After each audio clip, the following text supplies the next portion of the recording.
Saya bilang prajurit selalu siap. Jadi hamba Tuhan itu kapanpun, dimanapun selalu siap. Amin. Amin. Ya, yang hadir ini prajurit semua, merangkap komandan. Baik, ini menjadi satu kehormatan tentunya buat saya boleh sharing firman Tuhan. Kita santai aja ya. Amin. Amin. Santai tapi jangan sampai ngantuk. Ya, puji nama Tuhan. Saya ingat satu perumpamaan di Injil Matius pasal 20. Ya, di sana menceritakan tentang penggarap-penggarap. Nah, ada yang masuk jam 9, ada yang jam 12, ada yang jam 3, ada yang jam 5 sore. Tapi upahnya sama. Lalu yang masuk jam 9 komplain, loh saya kan masuk jam 9, mestinya upah saya lebih besar dari yang masuk jam 9, jam 5 sore. Nah, si pemilik kebun ini berkata, aku yang punya hak menentukan berapa upah kalian. Nah, dari perumpamaan ini saya simpulkan, kita yang hadir saat ini nggak ada yang senior, nggak ada yang junior. Amin. Upahnya sama. 1 dinar. Lihat aja ya. Ya, Upahnya sama. 1 dinar. Yang baru merintis sama yang sudah punya gereja besar, wah, sama upahnya. Amin. Nah, karena itu yang sudah merasa senior, kalau kita pakai istilah senior, ya jangan besar kepala. yang merasa junior jangan minder juga. Kita sama-sama, ya, di ladang Tuhan. Tidak ada yang lebih hebat, tidak ada yang lebih junior, hanya karena waktu saja. Saya lebih dipanggil lebih awal, makanya saya lebih lama. Nah, kalau teman-teman yang baru dipanggil belakangan, iya, tapi upahnya sama. Ya, upahnya sama. Nah, karena itu sama-sama kita mau belajar satu ayat yang sering dikhotbahkan para gembala, ya, para pejabat ini gembala ya. Di dalam Roma pasal 12 ayat 11.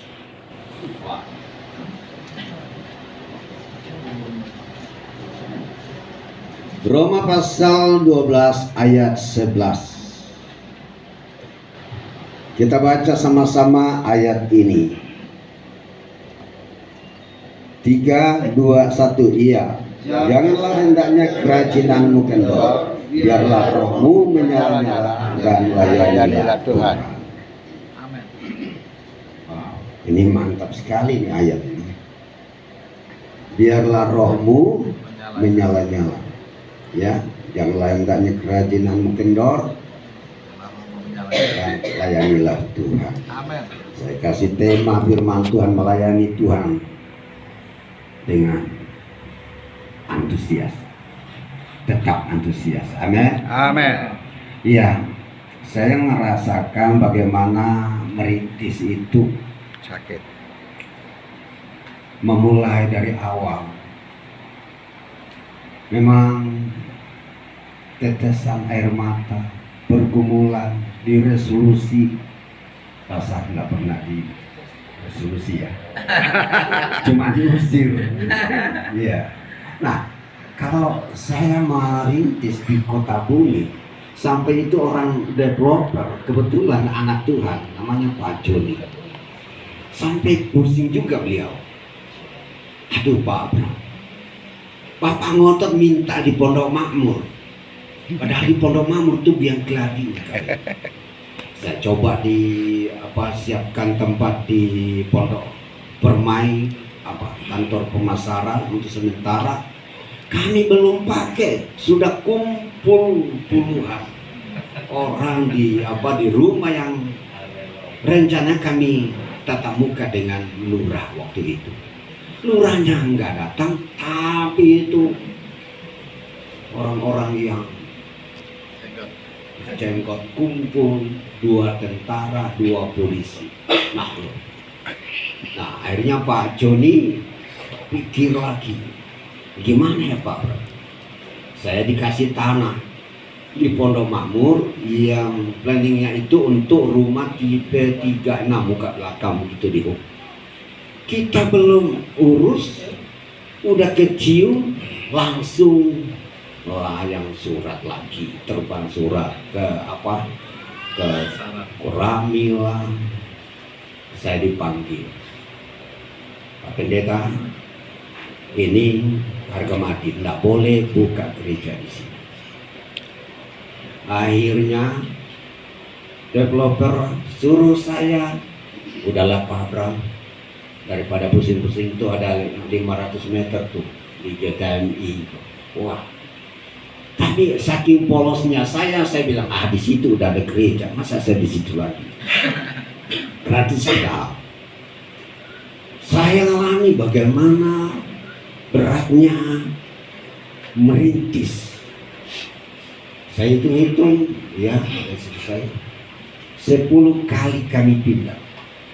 Kalau pasar cuma 1 kali setahun. Kalau hambanya berapa kali pindah? 2 kali. Baje nggak pernah. Nah, saya tahu. Kalau ada orang datang, wah galakkan beliau. 2 kompi datang Pak. Iya. Saya mau belajar, mau berguru sama beliau waktu itu. Gimana? Caranya apa? Resepnya? Kok warga di situ malah takut sama? Goloknya lebih panjang. Goloknya lebih panjang. Iya. Dan saya benar-benar merasakan sampai kami sempat numpang di GKMI, numpang di gereja Patmos, dan pada akhirnya kami cari tempat di Villa Tomang di Ruko, maka kami ngontrak di sana.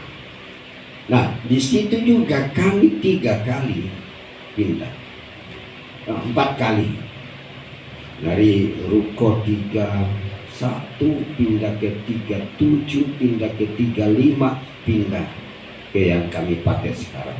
Wah, luar biasa. Jadi dalam kita merintis pelayanan itu memang tidak mudah. Jadi kalau teman-teman ada dalam pergumulan, saya mengerti, ya, saya pahami betul, tidak gampang. Tapi saya mau bilang, bersyukurlah teman-teman yang merintis di sekarang ini nih. Kalau zaman kami dulu tahun 90-an, orang dengar main gitar aja, udah didatangi. Ya. Nah, kalau sekarang sudah mulai diterima. Nah, tetapi di dalam pelayanan kita, di dalam pengembalaan, persoalan dah ada habisnya, betul ya? Betul. Dah ada habisnya. Ayat ini seringkali kita sampaikan di jemaat kita, karena para gembala maunya jemaatnya antusias, betul enggak? Betul. Tetapi siapa tahu, enggak ada yang tahu, enggak ada yang lihat yang gembalanya seperti apakah masih semangat, apakah masih antusias, apakah masih bisa berdoa, baca Alkitab, bersekutu dengan Tuhan. Jangan-jangan jemaatnya disuruh bersemangat, tetap semangat, dan ayat tadi dikatakan janganlah hendaknya kerajinan kendor, dan biarlah rohmu menyala-nyala dan layanilah Tuhan. Sementara gembalanya sendiri sebetulnya sudah kehilangan semangat. Begitu. Ya, kita enggak perlu saling mendustai ya. Iya, jujur saya juga pernah ngalami. Saya bertanya kepada Tuhan, kok begini ya? Kok begini melayani Tuhan? Bayangan saya dulu waktu Tuhan panggil, melayani Tuhan itu enak. Tapi ternyata begitu masuk di lapangan, dalam pelayanan, wow, kita diperhadapkan dengan pergumulan.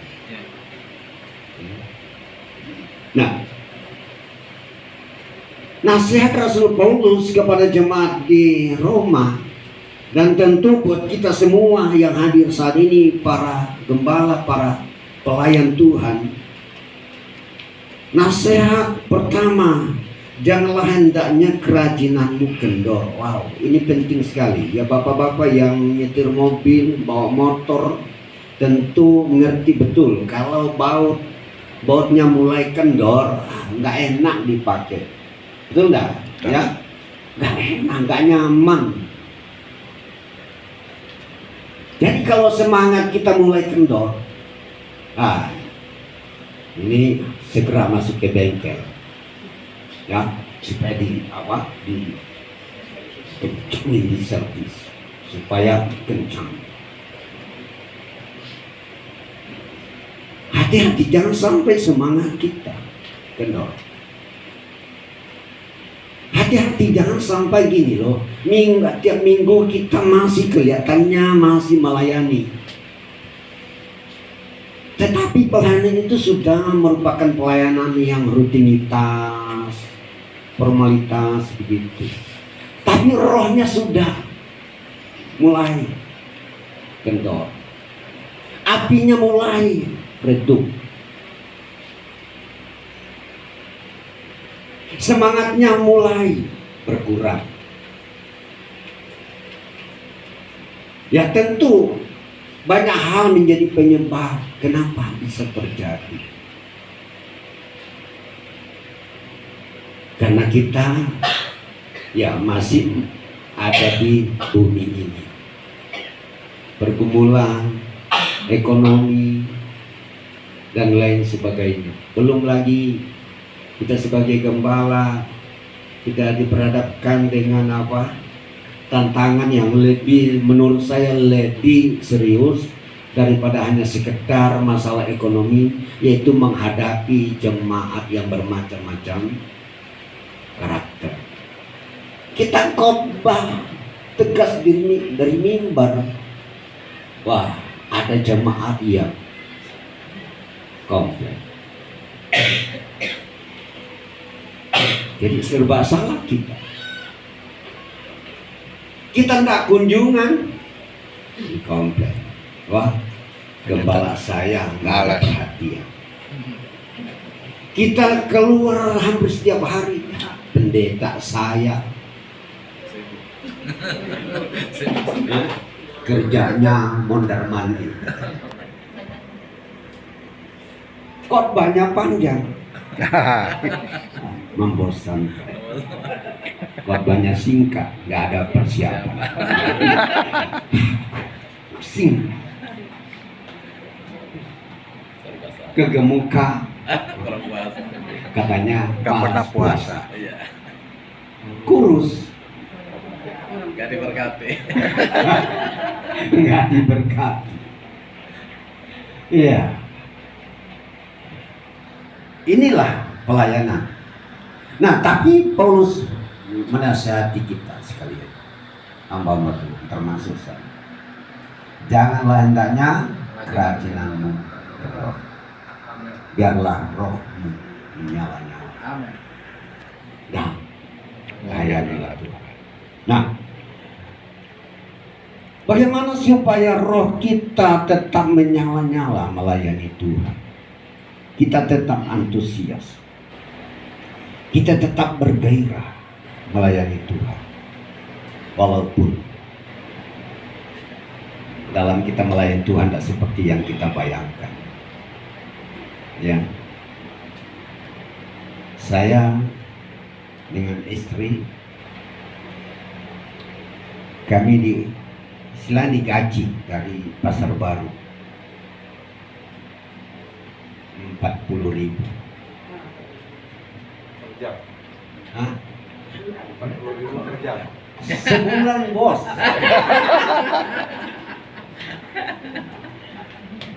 Istri saya berhenti kerja.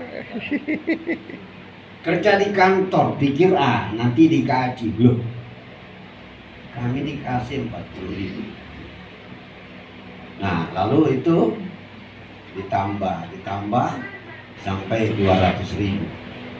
Tahun 90 sampai 98.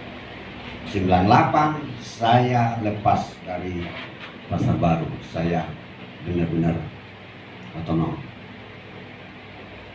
Nah, sekali waktu, ya ini kesaksian ya.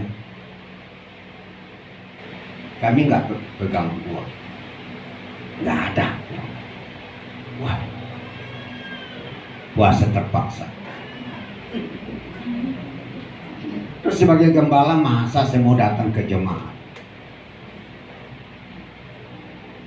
Terus komitmen saya memang, walaupun punya kakak waktu itu, ya, Domingus punya toko, saya tidak pernah minta tolong. Saya tidak pernah datang, Kak, saya nggak punya uang, nggak pernah. Karena itu komitmen saya menyerahkan diri saya untuk Tuhan. Saya percaya Tuhan juga akan pelihara saya. Dan betul, di dalam segala situasi yang kami hadapi, Tuhan buktikan kuasa bisa. Hal-hal yang tidak pernah masuk, dalam yang tidak pernah kami pikirkan, Tuhan kerjakan. Ya. Nah, sekarang bagaimana supaya kita tetap semangat melayani Tuhan? Di dalam perjanjian baru, kata yang ayat yang kita baca tadi, biarlah rohmu menyala-nyala. Ini merupakan metafora, gambaran kehidupan. Ya, merupakan lukisan dari kehidupan kita yang sebenarnya rohani kita. Yaitu supaya terus menyala-nyala. Yang pertama yang perlu kita perhatikan, kita harus kembali kepada sola gratia. Ya, sola gratia. Kalau kita merenungkan kembali kasih karunia Allah, anugerah Allah, itulah yang akan memotivasi kita, membangkitkan, menghidupkan kembali energi, membuat kita tetap termotivasi melayani. Wow, saya kalau merenungkan yang namanya cara Tuhan proses, Tuhan memanggil saya, wow, saya bilang sama Tuhan, manakala saya agak mulai kendor begitu ya, saya bilang ampuni saya Tuhan, ampuni saya. Sola gratia, hanya oleh karena anugerah Tuhan. Itu saja yang bisa kalau kita renungkan nih, cukup membuat kita para gembala-gembala tetap bergairah melayani Tuhan. Walaupun dalam kenyataannya setiap hari kita diperhadapkan dengan situasi yang sulit. Dan kadang saya bilang sama jemaat, ya kita tidak tahu nih ke depan nih. Ya, kita tidak tahu ke depan seperti apa. Apakah jemaat tetap akan antusias beribadah melayani Tuhan? Ya, keadaan dunia hari-hari ini kan semakin kacau. Belum surut perang Ukraina, masih berlangsung perang di sana sekarang di Israel. Dan tentu ini akan berdampak untuk seluruh dunia, ke negara kita, Indonesia. Akan berdampak ke ekonomi, berdampak untuk hal yang lain. Ini belum terjadi perang Israel nih. Berapa minggu yang lalu saya di berita, mungkin Bapak Ibu juga pernah nonton, di daerah Cikupa ada pabrik besar di sana. Sekarang tutup, gulung tikar. Dan itu karyawannya 2.000-an orang. Wow. Dan itu akan menyusul beberapa perusahaan yang akan Belum tikar. gulung tikar. Wow. Kenapa? Ya karena supply barang dari Eropa itu stop. Dan ini berdampak untuk setiap perusahaan. Nah, kita nggak tahu ke depan seperti apa. Yang jelas bahwa kita nggak bisa lari dari masalah global. Nah, lalu pertanyaannya, apakah ini juga akan mempengaruhi pelayanan kita? Ya pasti.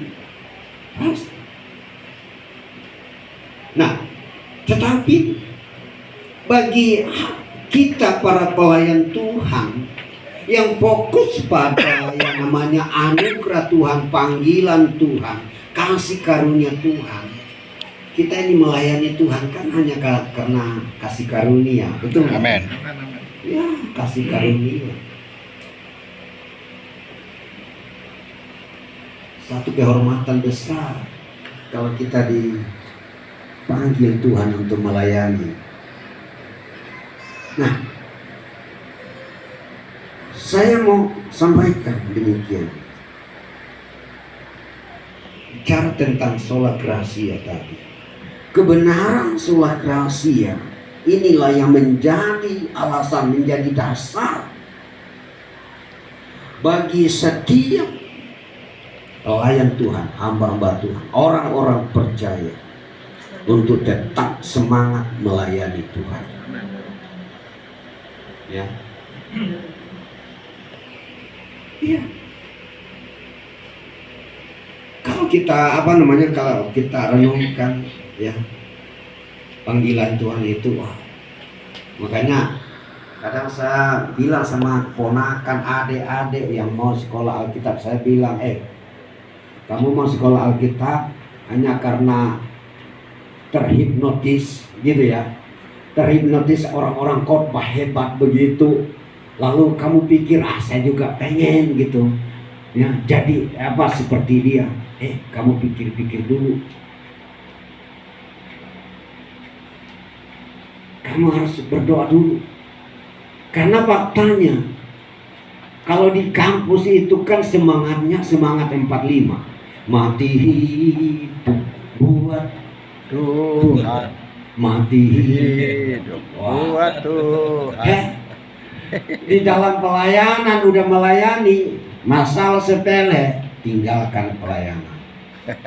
Ada lagi tuh lagu dia di sekolah kita, kerja buat Tuhan selalu manis, biar tanpa gaji, asal pakai dasi. Kalau udah di pelayanan berbeda. Di kampus bilang begitu, biar tanpa gaji. Kalau udah di pelayanan nggak dapat uang, mikir, jangan-jangan saya salah alamat ini. Salah jurusan. Gara-gara uang. Nggak lanjut melayani. Iya. Nah, tetapi sekali lagi, orang yang menyadari betul kasih karunia Allah dalam kehidupannya, dia akan tetap semangat melayani Tuhan. Amin. Rohnya akan tetap berkobar-kobar. Dia akan melayani Tuhan sampai napas terakhir. Amin. Saya sedih. Ada beberapa teman saya, ya, hanya karena masalah ekonomi, dia tinggalkan pelayanan. Hanya masalah keuangan, dia bisa dapatkan calon yang bukan seiman, alias mualaf. Ini loh, sudah digembleng di sekolah Alkitab, tapi hanya masalah dompet, nah, kosong, nggak ada isinya, hanya kartu. Nah, bisa tinggalkan pelayanan, tinggalkan Tuhan. Saya berdoa semua kita yang hadir saat ini tetap semangat melayani Tuhan. Amin. Nah, terus yang kedua, ini peringatan dan nasihat. Nah, ayat tadi itu adalah nasihat sekaligus merupakan peringatan untuk orang-orang percaya. Jadi kita diperingatkan agar kita jangan malas, jangan mundur, dan jangan loyo. Nah, tapi tetap memiliki roh yang menyala-nyala untuk Tuhan. Amin. Amin. Ya, ini suko di sini. Nah, tetap semangat, ya, tetap semangat. Nah, semangatnya menentukan ini ke depan 5 tahun ke depan seperti apa. Ini pada bawa mobil nih, jadi nggak ada. Kasihan nanti orang lewat, mobil-mobil kita yang nutup di jalan. Jadi ini hambanya mesti cari ya. Haleluya. Harus semangat. Jangan sampai kendor semangatnya. Nah, kemudian semangat melayani Tuhan bukanlah semangat yang bersifat duniawi. Yang tadi saya bilang ini, kalau kita semangat melayani Tuhan hanya karena faktor materi, keliru besar. Lebih baik nggak usah melayani, ya, dengan embel-embel apa pendeta, ya, jadi bos aja di perusahaan, kan gitu. Nah, emang sekarang nih udah berubah zamannya. Sekarang nih ada pengusaha berhati Pendeta. pendeta, tapi ada pendeta yang berhati Pengusaha. pengusaha. Iya. Tapi sampai detik ini, ya, Tuhan, biar saya tetap memiliki hati hamba. Amin. Ya, ini Pak Saat mau buka usaha. Ya, ya. Pasangan. Semangat melayani jangan dikarenakan oleh hal materi duniawi, tapi semangat melayani itu karena memang panggilan. Kalau tadi disinggung ini jiwa-jiwa, kalau itu menjadi fokus kita, wah, saya percaya kita tidak akan pernah lemah. Amin. Walaupun dalam kenyataannya pelayanan kita udah sekian tahun kok enggak bertambah-tambah, ya, tetap semangat. Saya juga seperti itu. Loh, saya di Villa Tomang Baru dari tahun 96. Pak Arai baru masuk tahun berapa? 97. Pak Arai baru masuk 97, jemaatnya lebih banyak malah. Kasih karunia. Nggak apa-apa. Iya. Nggak apa-apa, tetap semangat. Amin, amin. jangan karena ya kita membanding-bandingkan ya pelayanan kita dengan pelayanan yang lain, kita hanya lemah. Kasih karunia Tuhan tetap melimpah untuk kita. Amin. Jadi Bapak Ibu yang Tuhan kasih, biarlah kita tetap memiliki satu gairah melayani Tuhan apapun keadaan. Ya, ada beberapa hamba-hambanya yang pelayanan bahkan tempatnya sudah luar biasa. Ya, kemarin bulan lalu kita di tempat hambanya Pak Renki. Wow, Keren. saya pikir itu di daerah pasar Kota Bumi, geser-geser dikit begitu. Tau-taunya di situ. Wah, mantap lagi. Ya, luar biasa. Dan tentu itu membutuhkan proses panjang doa. Nah, jadi rekan-rekan hamba Tuhan yang saya kasihi, ya, biarlah kita tetap memiliki semangat untuk melayani Tuhan. Dan kemudian tentu BKSG ini menjadi wadah tempat kita untuk saling mengisi, saling melengkapi, ya, saling menguatkan. Karena itu saya mau bilang begini, salah besar kalau kita berkata BKSG enggak berbuat apa-apa untuk saya. Semenjak dibukanya di BKSG dulu, ini sudah berganti nama 3 kali ya. Ya. Dari BK3 Korwil Pasar Kemis berganti nama ke Abdiel. Abdiel berganti lagi BKSG.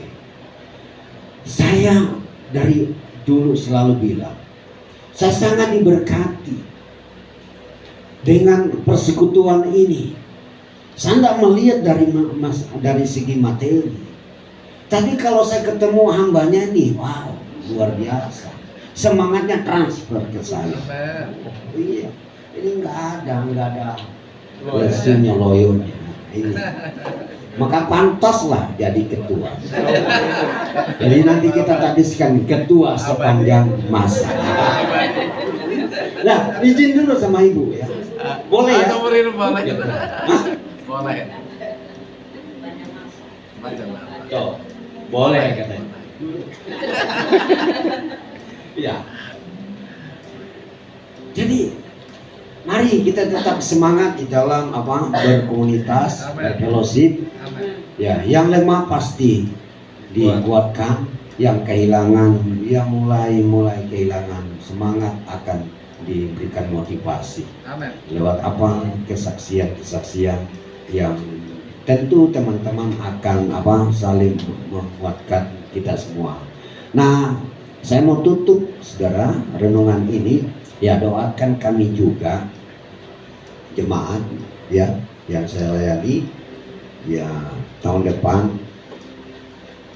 kalau Tuhan kehendaki, kalau doa teman-teman kencang, tahun depan ya yang gitu ya. Nah, ya.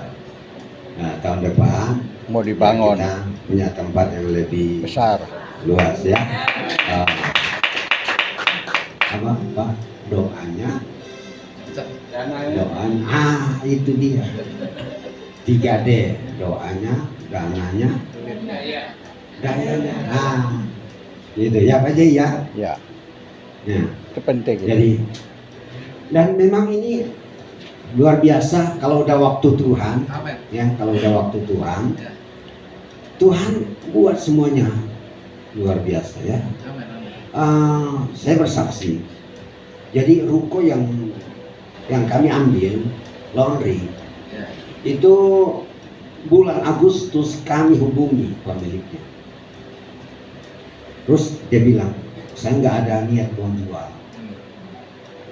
Tapi kita doain terus, kita tumpang tangan setiap hari Jumat, doa pelayan kita tumpang tangan. Nah, bulan September kita hubungi lagi, marah-marah. Saya udah bilang saya nggak jual. Tapi bulan Oktober nggak ada angin, nggak ada hujan. Tahu-tahu pihak yang punya ruko itu nelepon, Pak, saya mau lepas itu ruko. Siapa tahu Bapak minat. Wah, luar biasa. Nah, akhirnya kami langsung bergerak, kami ambil. Jadi mulai Februari kami sudah langsung. Bulan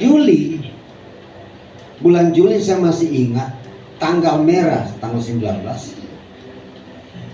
Itu yang sebelahnya lagi Pak Nababan nelpon. Pak Abram, Bukan Pak Nababan. Ya, Nababan. ya, Horas Nababan. yang Adiknya. adik. Nah, yang punya itu tinggal di Papua. Nah, dia bilang, Pak Abram, itu ruko saya mau lepas, mungkin Bapak minat. Kebetulan kami ada di Taman Mini, acara sekolah minggu. Saya kumpul mereka. Saya bilang, ini ada kabar baik. Itu ruko yang Pak Nababan mau dilepas. Gimana? Pak, tim yang ada saat itu langsung bereaksi, langsung respon. Coba telepon, boleh nggak kita kontrak dulu. Setelah itu baru kita lanjutkan kita transaksi. Karena ya berapa tahun ini, 2 tahun ini memang kami angsurnya itu cukup besar. Nah, Tuhan atur semua. Jadi akhirnya nanti Februari bulan depan nanti kita akan bangun, kita langsung jebol. Ya. Kalau ada lebihnya kasih pinjam saya. Hah? Kalau ada lebihnya kasih pinjam saya. Ini gimana sih? Kalau ada lebihnya kasih ke. Wah, udah gereja udah keren. Gitu.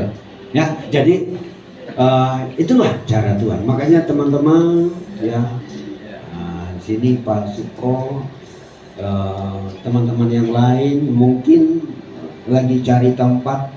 Saya mau katakan kalau sudah waktunya, waktu Tuhan pasti Tuhan bekerja dengan cara yang ajaib ya.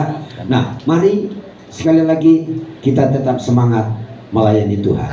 Tuhan Yesus memberkati. Amin. Ya, kita berdiri bersama-sama.